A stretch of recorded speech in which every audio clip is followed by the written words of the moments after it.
আমি 6টা কারণ বলবো আজকে ধ্বংসের।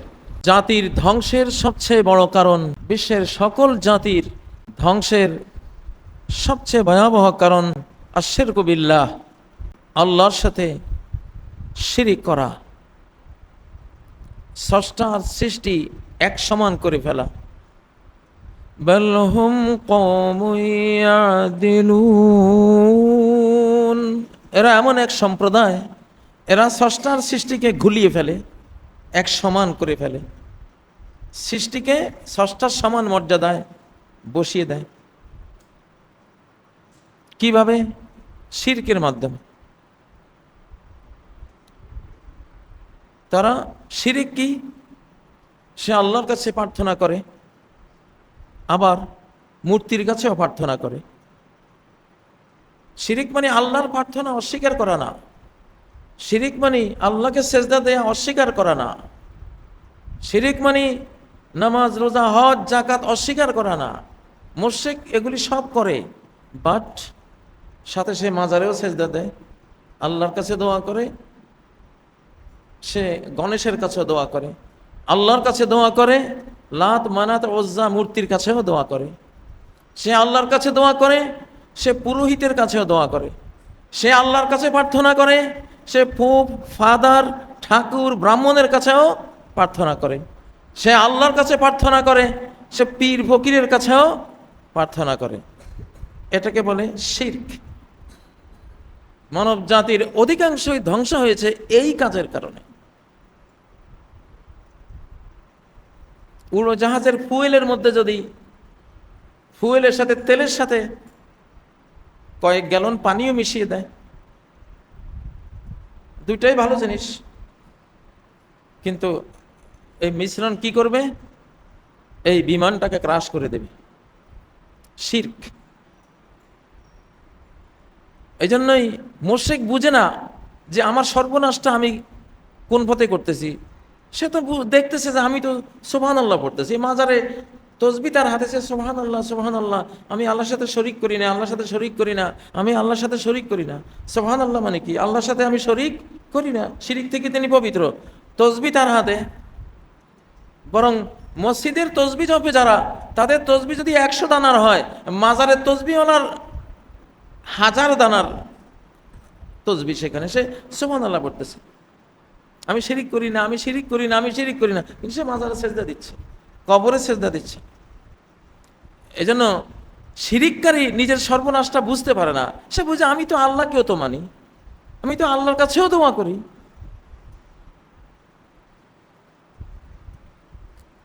এটা সর্বনাশ। কোনো মুসলিম মহিলা স্ত্রী, সে তার স্বামীর কাছেও থাকে, আবার পরপুরুষের কাছেও থাকে। এটা হলো শিরক। এটা ধ্বংসাত্মক, এটা হারাম। মানুষের বেলায় যেমন অবৈধ, এর চেয়েও অনন্ত গুণে বেশি অবৈধ হলো আল্লাহর ব্যাপারে। এবং অধিকাংশ জাতি ধ্বংস হয়েছে শিরকের কারণে। এই জন্যই ইসলামের মুক্তির পথ হলো তাওহীদ, ইবাদত শুধুই আল্লাহর পাওনা, যিনি এই মহাবিশ্ব তোমাকে সহ সকল কিছু যিনি অস্তিত্ব দিয়েছেন, সৃষ্টি করেছেন। সৃষ্টি গুণেই তিনি সেজদা প্রাপ্ত হবেন, সৃষ্টি করার গুণেই তিনি প্রার্থনা প্রাপ্ত হবেন, সকল ভক্তি শ্রদ্ধার তিনি মারকাজ হবেন, কেন্দ্রবিন্দু হবেন।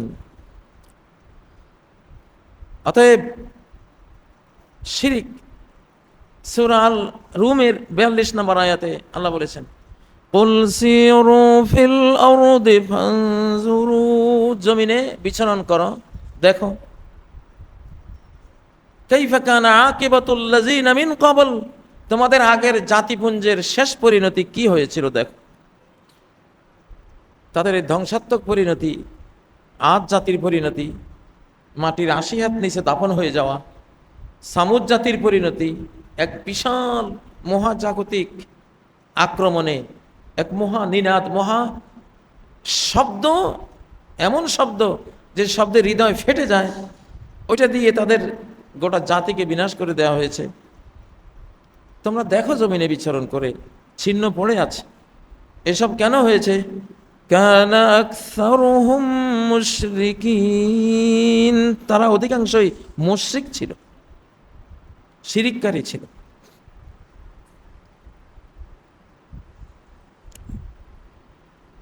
আল্লাহর আইনের বিরুদ্ধে, হুকুমের বিরুদ্ধে কেউ আইন হুকুম দিতে পারে না।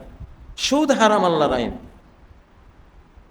পার্লামেন্ট যদি সুদ বৈধ আইন পাশ করে, আর আমি আর আপনি সেই তাদের পার্লামেন্টে পাশ করা আইন মেনে নিলাম, তাহলে আল্লাহর সাথে পার্লামেন্টকে অ্যাসোসিয়েট করে দিলাম, সমান করে দিলাম, শিরকে আকবারে লিপ্ত হলাম। আমার সমস্ত আমল, নামাজ, রোজা, হজ, যাকাত সব শেষ। ইনিল হুকমু ইল্লা লিল্লাহ, হুকুম শুধুই আল্লাহ। কিন্তু পার্লামেন্ট যদি এমন আইন দেয় যেটা আল্লাহর আইনের সাথে সাংঘর্ষিক না, যেমন আপনি গাড়ি নিয়ে বা রোডে বের হয়েছেন, ট্যাক্স দিতে হবে, বছরে 50,000 টাকা ট্যাক্স দিতে হবে, ওকে, এটা আল্লাহর আইনের বিরুদ্ধে যায় না, পার্লামেন্ট এটা দিতেই পারে। কিন্তু এটা দিতে পারে না যে মদ আল্লাহ হারাম করেছেন, আমাদের কি পাওয়ার কম, আমরা এটাকে বৈধতা দিয়ে দিলাম। জিনা ব্যভিচার, নারীর হিজাব আল্লাহ ফরজ করেছেন, আমি বললাম যে না, কিসের হিজাব, এটা ব্যাকডেটেড, আপনি মুসলিম হিসেবে যদি মেনে নেন, এখানে শিরিক। ওয়াইন আতা'তুমুহুম ইন্নাকুম লামুশরিকুন, সূরা নামের 121 নম্বর আয়াত। যদি আল্লাহর হুকুমের বিরোধী হুকুম মেনে নাও, ইন্নাকুম, সন্দেহ নাই যে তোমরা এই মেনে নিয়েছো যারা, সবাই লামুশরিকুন, অতি অবশ্যই মুশরিক।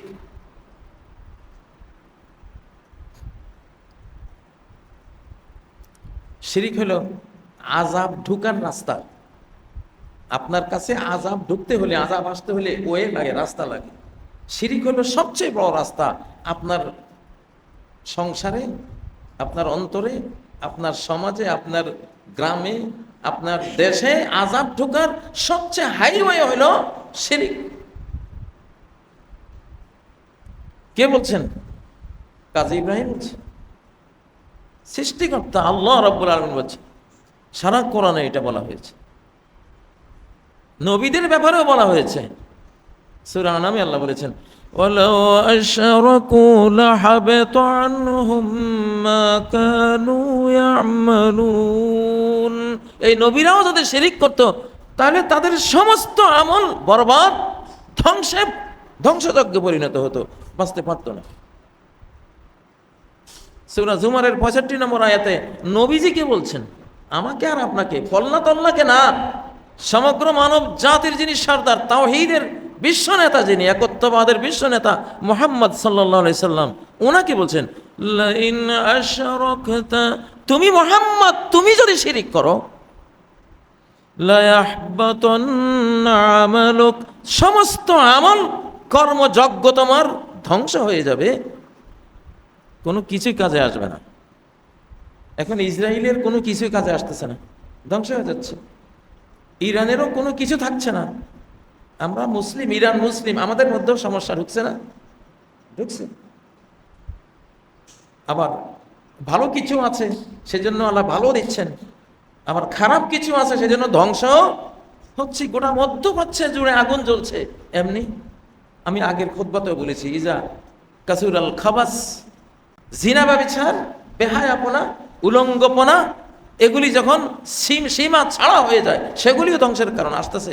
আমি 6টা কারণ বলবো আজকে ধ্বংসের। তো সবচেয়ে বড়টা হলো শিরিক। শিরিক এটা বিশাল বিস্তীর্ণ জিনিস, এটার জন্য আলাদা খুতবা দিতে হবে। মাটি খুঁড়ে বিভিন্ন ধ্বংসপ্রাপ্ত জাতির প্রত্নতাত্ত্বিক বিশ্লেষণ যখন করা হয়, 2টা জিনিস পাওয়া যায়, উলঙ্গ নারী আর মূর্তি। মহেঞ্জোদাড়ো, পম্পেই নগরী, আদ জাতি, এদের সবার মাটির নিচ থেকে এদের অস্তিত্ব উদ্ধার করলে আপনি দেখবেন মূর্তি আর কি উলঙ্গ নারী। এগুলো ধ্বংসের ভাইরাস।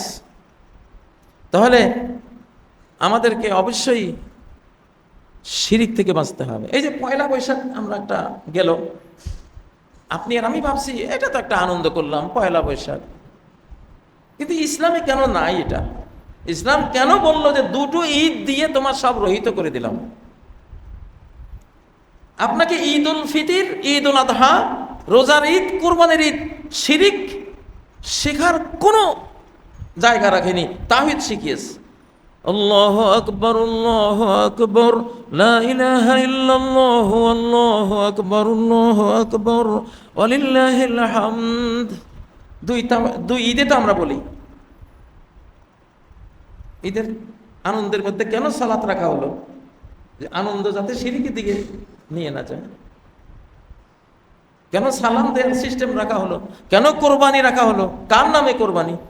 ফাসাল্লি লিরাব্বিকা ওয়ানহার, তোমার রবের সামনে সালাতে তুমি রত হও আর কোরবানি করো। আমাদের দুটো ঈদের মধ্যে টোটাল আইডিয়া দেওয়া হয়েছে যে আল্লাহ সব কিছু আমাদেরকে দেন। রমজান আল্লাহ দিয়েছেন, রমজান শেষে সেই আল্লাহরই আমরা অনুগ্রহে তার ডাকে ঈদগাহে এসেছি, তার কাছ থেকে 1 মাসের বেতন নেব, পারিশ্রমিক নেব, ক্ষমা নেব, রহমত নেব। ঈদ উল আদহাও মোটামুটি কি শেখায়? قل إن صلاتي ونسكي ومحياي ومماتي لله رب العالمين। বলো আমার সালাত, আমার কোরবানি, আমার জীবন, আমার মরণ আল্লাহর জীবন। কিন্তু পয়লা বৈশাখ এক্সাম্পল, পয়লা বৈশাখ কি আল্লাহু আকবার, আল্লাহু আকবার দিয়ে শুরু করি আমরা? পয়লা বৈশাখে কি 2 রাকাত নামাজ আছে? কি আছে? মানুষ পান্থা ইলিশ মাছ খায়, একটা জাস্ট একটা আনন্দ। কিন্তু যে শিরিককারীরা এই পয়লা বৈশাখ আবিষ্কার করেছে, তার অন্তরালে, তার নিউক্লিয়াস রূপে, গড পার্টিকলস রূপে, সর্বনিম্ন ক্ষুদ্র কণিকা রূপে একখান শিরিক, একটা গণেশ ওখানে বসে আছে। কি সেটা? যে বছরের প্রথম দিনটা একটু ভালো খেলে সারা বছর ভালো খাইতে পারবা।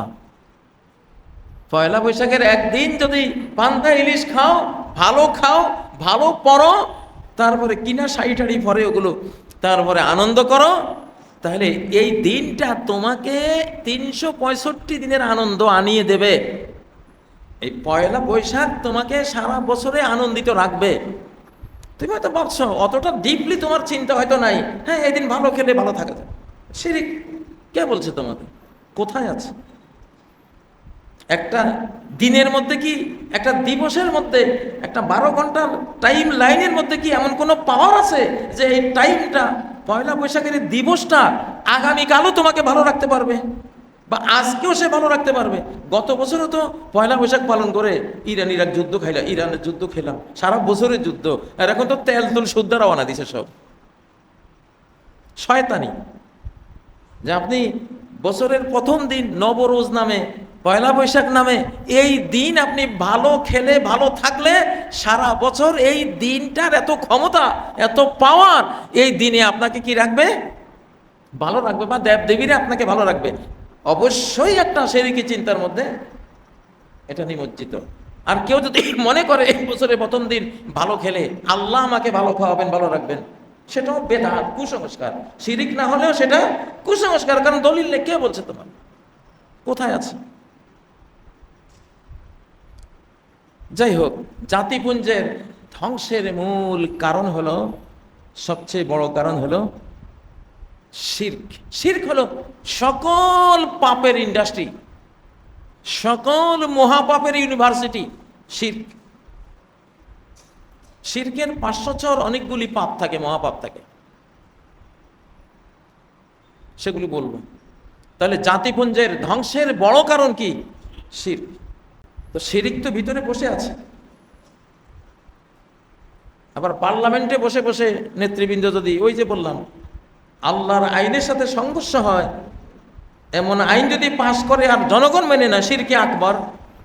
এটা পৃথিবী ধ্বংসের সবচেয়ে বড় কারণগুলি মধ্যে মেইনটা শিরক।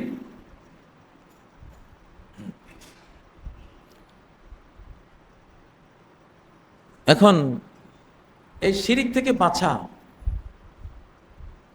আমাদের সবার উপরে ফরজ, সবার উপরে ফরজ। যে গাড়িটা অ্যাক্সিডেন্ট হয়ে যেত, ড্রাইভার খুব দক্ষ ছিল, বেঁচে গেলাম, শিরিক। জাহাজটা ডুবে যেত, ক্যাপ্টেন খুবই অভিজ্ঞ, তার উসিলায় বেঁচে গেলাম, শিরিক। আজকে কুকুরটা ঘেউ ঘেউ করেছে, চোর ঢুকছিল আজকে করে, কুকুরের জন্য আজকে বেঁচে গেলাম, শিরিক। তো ভাবছেন মনে মনে, তাহলে তো কথাই কোয়া যাবে না। না, কথা বলবেন। মানে কুকুরটা, কুকুরে আপনাকে বাঁচিয়েছে, এটা কেন বলবেন? আপনি বলবেন কুকুরটা ছিল, ঘেউ ঘেউ দিয়েছে, কুকুরের উসিলায় আল্লাহ বাঁচিয়েছে। ফাল্লাহু খায়রুন হাফিজা, হেফাজতকারী কে? সর্বোত্তম হেফাজতকারী আল্লাহ। হেফাজত উনি করেন, কুত্তা না।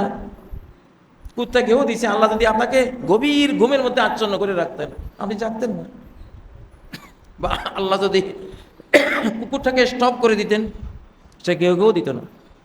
তাকে ঘেউ ঘেউ দেওয়াইছে কে? তাহলে ক্যাপ্টেন খুব দক্ষ ছিল, এই জন্য জাহাজ ডুবার হাত থেকে বেঁচে গেছে। নো, ক্যাপ্টেনের দক্ষতা ছিল, আল্লাহ সে উসিলায় আমাদেরকে রক্ষা করেছেন। রক্ষা উনি করেন না, উনি চেষ্টা করেছেন। রক্ষা করেছেন কে? কত দক্ষ, সুদক্ষ, অভিজ্ঞ নাবিক আটলান্টিক মহাসাগরে ডুবে গিয়ে টাইটানিক সহ ভিতরে বরফের মধ্যে পাথরের মতো হয়ে আছে, শয়ে শয়ে হাজারে হাজারে গিয়ে দেখেন, ওদের কি দক্ষতা ছিল না? ছিল, দক্ষতা সহই ডুবছে। আল্লাহ না বাঁচালে বাঁচার কোনো উপায় নেই। যাই হোক, তো জাতিপুঞ্জের ধ্বংসের সবচেয়ে বড় কারণ কি? শিরক। দ্বিতীয় কারণ নৈতিক অবক্ষয়। নৈতিক অবক্ষয়, জুলুম, আরেকজনের হক খেয়ে ফেলা, এতিমের হক খেয়ে ফেলা, মেসকিনের হক মেরে দেওয়া, রাষ্ট্রের জনগণের টাকা গরিব, দুঃখী, বিধবা, এতিম, মেসকিন, পঙ্গু, অন্ধ, এদের সম্পদটাই তো ট্রেজারিতে, সেটা মেরে দিলেন, লাখ লাখ কোটি টাকা মেরে দিলেন। এই যে নৈতিক অবক্ষয়। লূত আলাইহিস সালামের জাতি বা এখনকার যেই ইউরোপিয়ান আমেরিকান জাতি, ছেলে ছেলে বিয়ে হয়, মেয়ে মেয়ে বিয়ে হয়।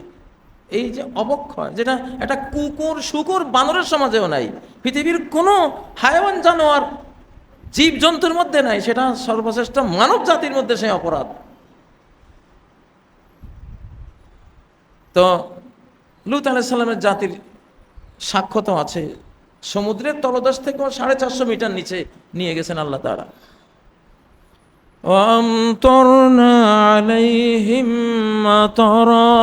আকাশ থেকে আমি পাথর বৃষ্টি বর্ষণ করলাম।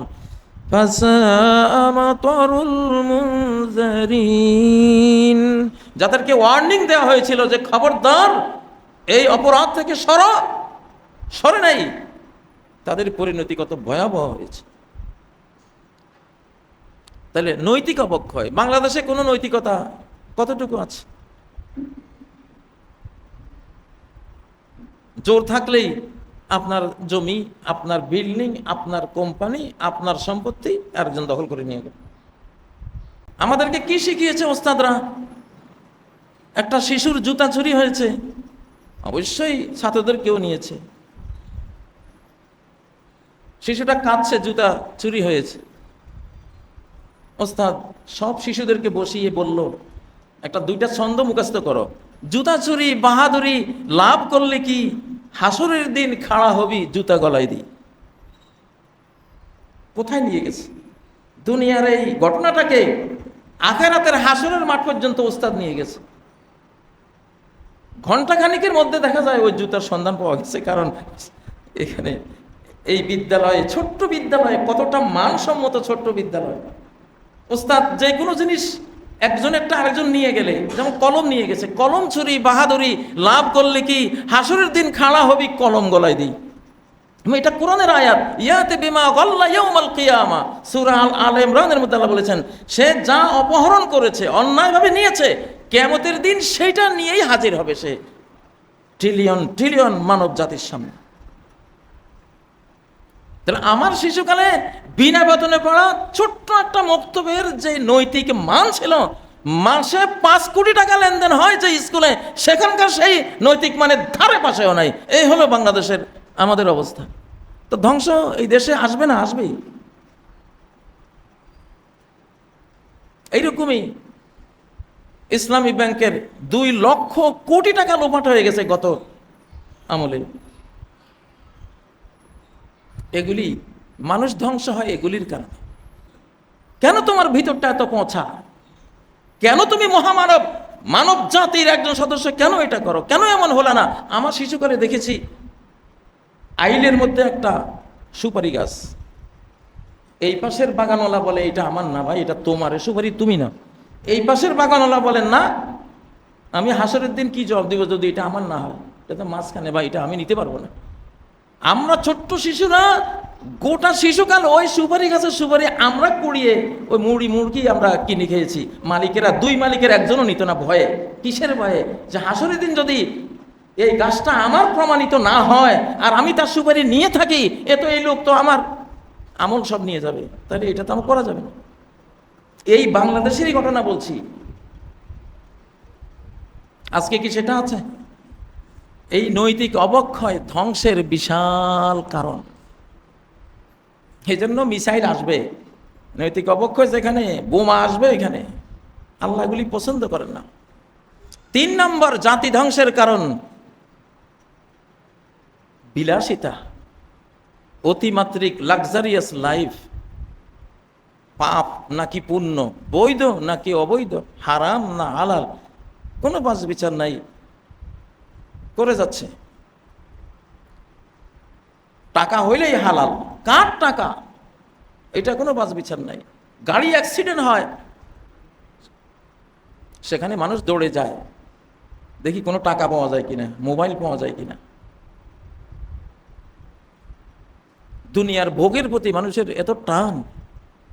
আর সমাজের উচ্চকোটিতে যান, সেখানে বাপেও মদ খায়, পুতেও মদ খায়, মেয়েও মদ খায়, স্ত্রীও মদ খায়, গোটা পরিবারটা মদারু।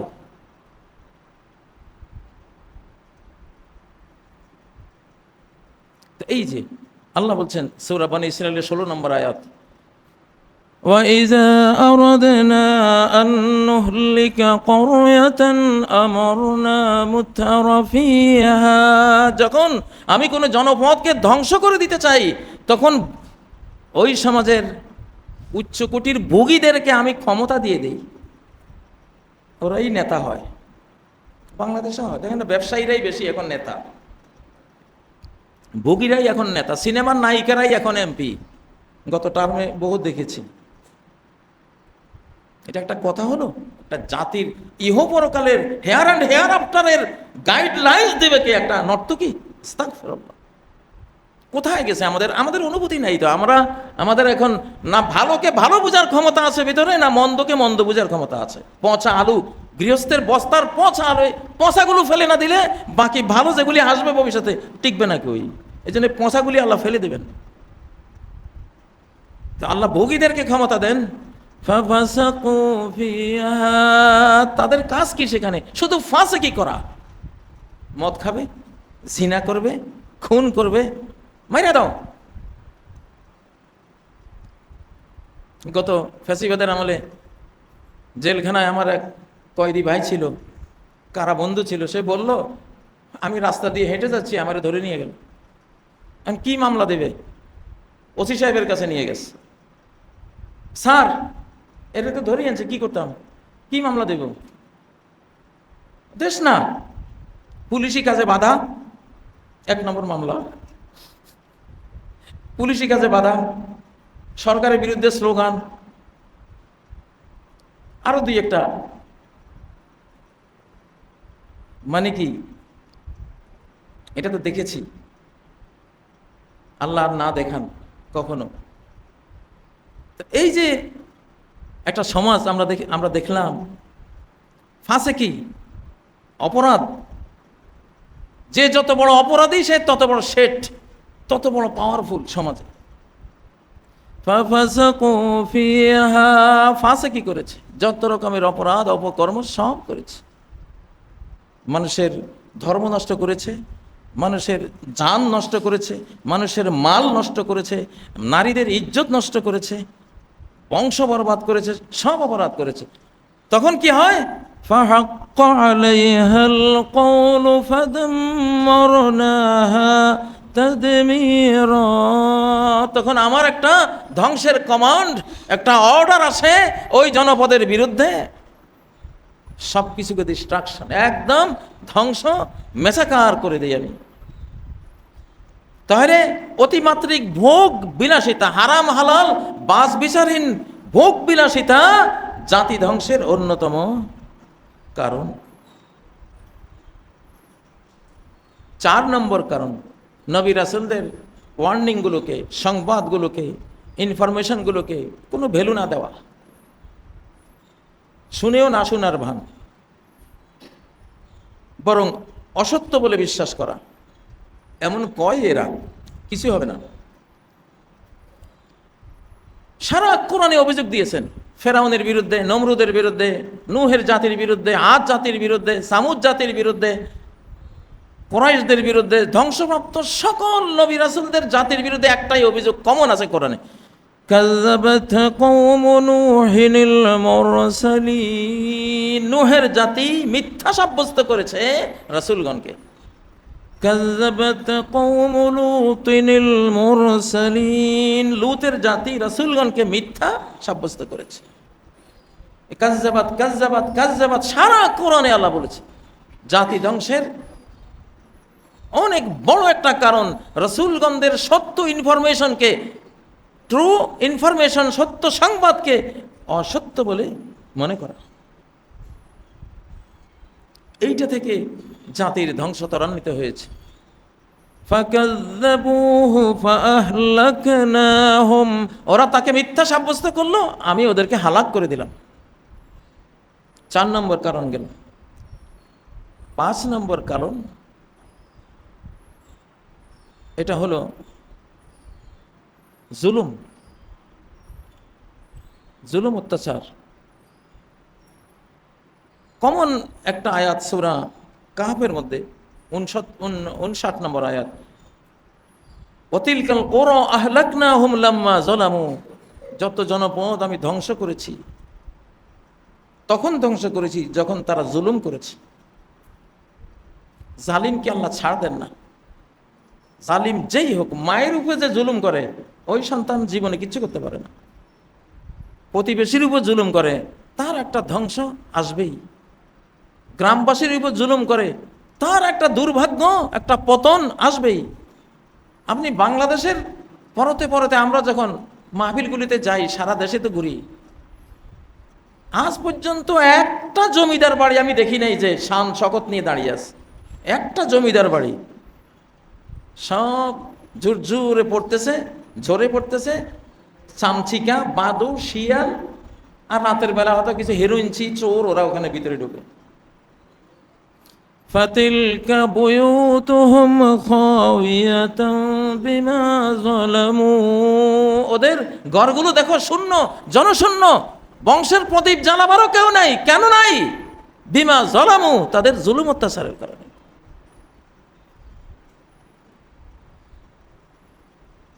পৃথিবীতে আজকে 7টা মহাদেশে যেই মহাদেশটা জুলুম করতেছে, যেই কোনো মহাদেশ জুলুম করবে, কিছুদিন পরে শুনবেন যে মহাদেশটাই নাই, মাটির নিচে চলে গেছে। এমন সংবাদের জন্য রেডি থাকেন, বিস্তারিত বলবো না, এটা কোরআনে আছে, হাদিসে আছে। ওমিনহুম মান খাসাফনা, কত জাতিকে আমি মাটির নিচে, মানচিত্রের নিচে তলিয়ে দিয়েছি। 6ষ্ঠ কারণ জাতিপুঞ্জের ধ্বংসের, সেই কারণটা হলো সৎ কাজ আর অসৎ কাজ এক সমানে সমাজে চলতে দেয়া, কোনো বাধা নাই, একেবারে বাধাহীন ভাবে যার যা মনে চায় সব করতেছে। নারীরা যে ড্রেসে বের হতে চায় বের হচ্ছে,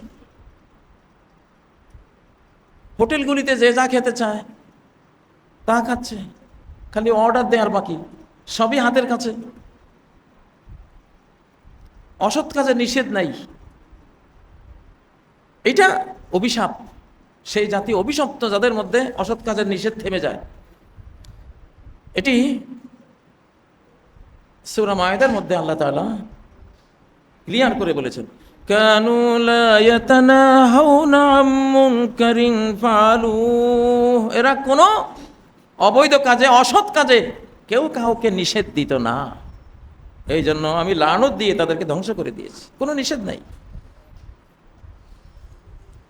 আগের যুগে আমাদের গ্রামে, আমার শিশুকালে কোনো যুবক বা কিশোর ধূমপান করতে সাহস পেত না।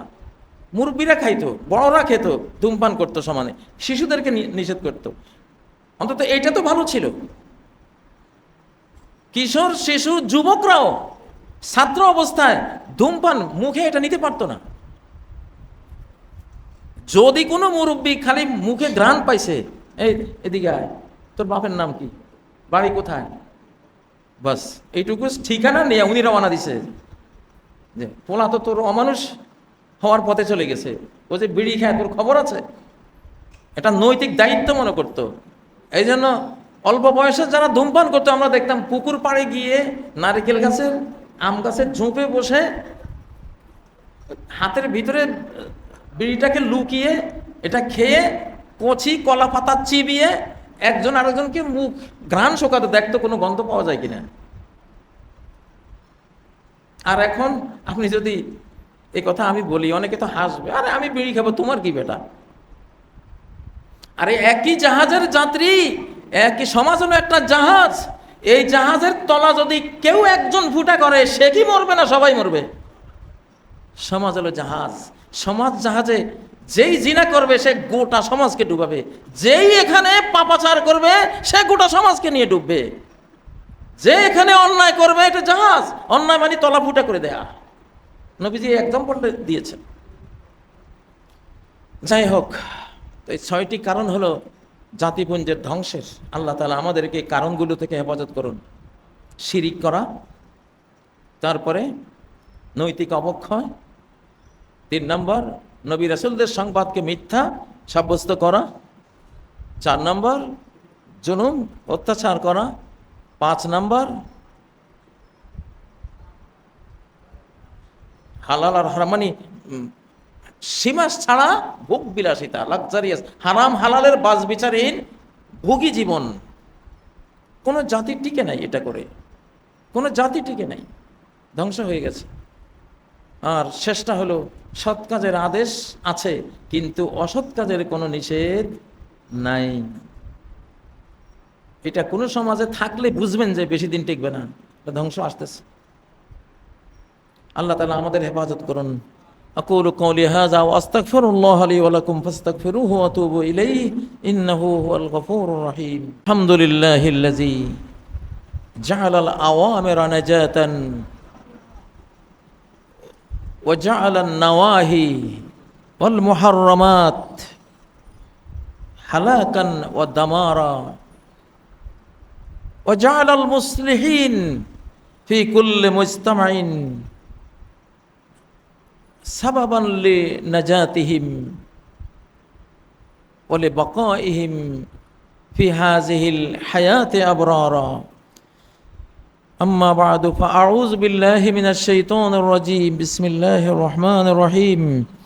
إن الله وملائكته يصلون على النبي يا أيها الذين آمنوا صلوا عليه وسلموا تسليما.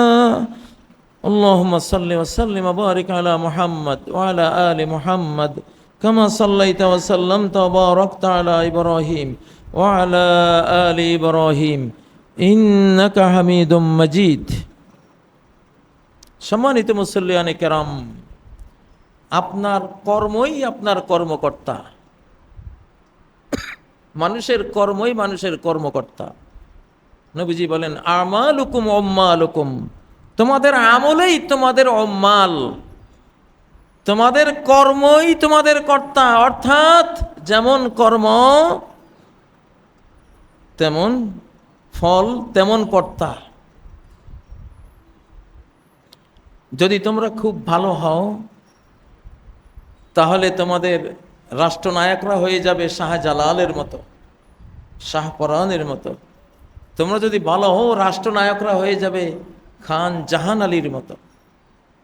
রাষ্ট্রনায়করা হবে ওই ওমরের মতো, যে ওমর বলবে যদি সেই 1000 কিলোমিটার দূরে কোনো এবড়-থেবড় রাস্তায় কোনো পথিক অ্যাক্সিডেন্ট করে, তা আমি 1000 কিলোমিটার অবস্থানকারী, 1000 কিলোমিটার দূরে অবস্থানকারী ওমর, তার ওই অ্যাক্সিডেন্টের জন্য আমি দায়ী। ওই সুদূর ইরাকে যদি একটা কুকুর না খেয়ে মারা যায় আমার সাম্রাজ্যে, তাহলে আমি সেই জন্য আল্লাহর কাছে গুনাহগার, আমাকে জবাবদিহি করতে হবে। ওই উমর যে দরিদ্রের ঘরের ভিতরে মাথায় আটার বস্তা নিয়ে নিজে পৌঁছে দিয়ে রুটি বানিয়ে খাইয়ে তারপর ঘরে ফিরেছেন। তার মাথার বস্তাটা যখন তার ভৃত্য গোলাম নিতে চাইলো, দিলেন না, যে কাল কিয়ামতের মাঠে তুমি জবাব দিবা না, জবাবের জন্য আমাকে প্রশ্ন করা হবে, অতএব আমার বোঝা আমাকে বহন করতে দাও। যদি তোমরা ভালো হও, আমালুকুম উম্মালুকুম, তোমরা ভালো হলে তোমাদের নেতারা এইরকম চরিত্রের আমি করে দেব। কর্মই কর্মকর্তা। জাহান্নামীরা যেমন ক্রিমিনাল অপরাধী, তাদের যে দারোগা, তাদের যে ইনচার্জ মালিক, মালিক আকরামাহুল্লাহ, জাহান্নামের দারোগার নাম মালিক, জীবনে কোনোদিন হাসেন নাই, তার মুখে কোনো হাসি নেই। কার জন্য হাসবেন উনি? এসব পাপীর জন্য হাসবেন? কোনো থানায় গেলে যদি দেখেন ওসি সাহেব এমন গম্ভীর, কালো মানুষ আরো গম্ভীর, হাসি বলতে নাই, তখন তো যে থানায় ঢুকবে ওর কলিজা এমনি কাঁপবে, সর্বনাশ, এর কাছে তো কোনো ভালো আশা করা যায় না। আর জান্নাতের যিনি দারোগা তার নাম রেদওয়ান। রেদওয়ান সারাদিন হাসি, শুধু হাসি, হাসি খুশি, কি লাগবে? তার চেহারা দেখলে মন ভরে যায় যে না, এর কাছে তো ভালো ছাড়া কিছু আশা করি না, অবশ্য কোনো আশঙ্কা নাই, ভালোই পাওয়া যাবে। ওনারা তো সেই পরকালের মালিক, নেতা, কর্তা, সরকার। জাহান্নামের সরকার, উনি জান্নাতের সরকার। জান্নাতের সরকার হাস্যময়, অতিথি বৎসল, শুধু মেহমানদারি করতে চাইবে, তার কথায়, তার বডি ল্যাঙ্গুয়েজ, তার আচরণে। ইল্লা কিলান সালামান সালামা, সালাম আর সালাম। আর জাহান্নামের যে সরকার, কাঁদবেন, এই হাতুড়ি ল, যত ছিল্লাইব তত লোহার হাতুড়ি দিয়ে মাইরা, এই জন্য ভয়ে কানতেও পারবে না। যত অভিযোগ দিবে তত রাগী হয়ে আরো পিটাবে। তোমার কর্মই তোমার দারোগাকে এই রূপ বানিয়েছে, আমি তো কিছু না, তোমার কর্ম। জাহান্নামের দারোগা পুলিশ বাহিনী জাহান্নামীদের কর্ম, আর জান্নাতের যেই কর্মকর্তাগণ আছেন, পরিচালক যারা আছেন, এটা তাদের নেক আমলেরই মূর্ত রূপ। আজকের নেতানিয়াহু বলেন, আজকের ট্রাম্প বলেন, আজকের আরো আরো আরো যারা আছে, যারা মারে, একটু গভীরে গিয়ে খুঁজলে দেখবেন যে এই মার খাওয়ার কত কারণ আমাদের ভিতরে লুকিয়ে আছে। এই জন্যই তোমার কর্মই তোমার কর্তা, তোমার কর্মই তোমার কর্তা। কত গভীর কথা, ওহির বার্তা। তুমি যদি ভালো কর্মী হও, ভালো মানুষ হও, একটা চরম খারাপের কাছে গেল, খারাপ ব্যবহার করতে চিন্তা করবে, সাহস করবে না, তাকে প্রভাবিত করতে পারবে। আল্লাহ তাআলা খারাপের জন্য ভালো দিলে ওই ভালো ওখানে টিকে না, এই জন্য খারাপের জন্য ভালোটা দেন না। যেই পরিমাণ ভালো দিলে টিকবে ওই পরিমাণ ভালোটা দেন। আবার খুব ভালো, ওদের জন্য খারাপ দেবেন না, কারণ এটা ম্যাচিং করবে না। হযরত আলীকে একজন বলল, ভাই আলী, ওমর আবু বকরের সময় কত সুখে ছিলাম, তোমার যুগে এসে এত অশান্তি, এত মারামারি, যুদ্ধ বিগ্রহ। কয় বুঝো নাই, কারণ ওমর আবু বকর যখন খলিফা ছিল তখন আমি আলীর মতো লোকেরা ছিলাম প্রজা। যেমন আমরা ভালো ছিলাম, আমাদের কর্তারাও মন মতো ছিল, আমাদের মতো ছিল। আর আমি যখন খলিফা হয়েছি তোমার মতো লোকেরা হইলা নাগরিক, আর তুমি কি অবস্থা, তোমার নৈতিক অবস্থা কি? তোমার নৈতিক অবস্থা যা, আমার অবস্থা তা। আমার দ্বারা তুমি সেটাই পাইবা, আমি ভালো হলেও ভালোটা তোমাকে দিতে পারবো না। এই জন্য আল্লাহ তাআলা আমাদেরকে ভালো হওয়ার তৌফিক দেন।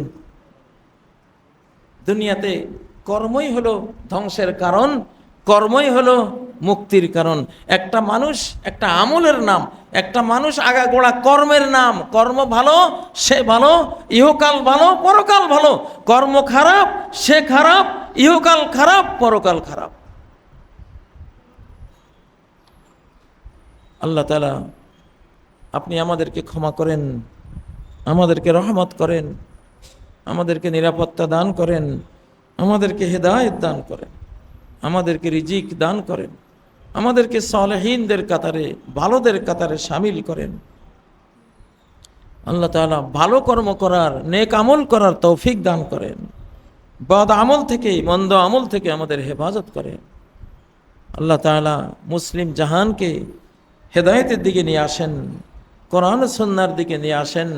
যেই পথে শান্তি মুক্তি, যেই পথে চির প্রশান্তি, আল্লাহ সেই পথে পরিচালিত করেন। যেই পথে ভ্রান্তি অভিশাপ, যেই পথে গজব লানত, সেই পথ থেকে আল্লাহ আমাদের হেফাজত করেন।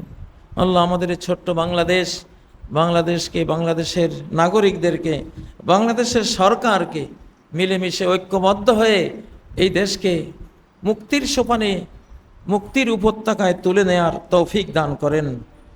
আল্লাহ জাতি প্রেম দান করেন আমাদের মধ্যে। এই দেশে, এই ছোট্ট মানচিত্রে আমরা যারা বাস করি, সবাই এক প্রাণ এক মন হয়ে আমরা যাতে এই দেশে বসবাস করি, যার যার ধর্ম পালন করে স্বধর্মের প্রতি ভক্তি শ্রদ্ধা রেখে আমরা যাতে থাকি, আমাদেরকে তৌফিক দান করেন। আমরা মুসলিম, আমাদের ইসলামের প্রতি আমাদের সহানুভূতি, আমাদের ভক্তি শ্রদ্ধা, আমাদের ঈমান, আমাদের ভক্তি আপনি দান করেন।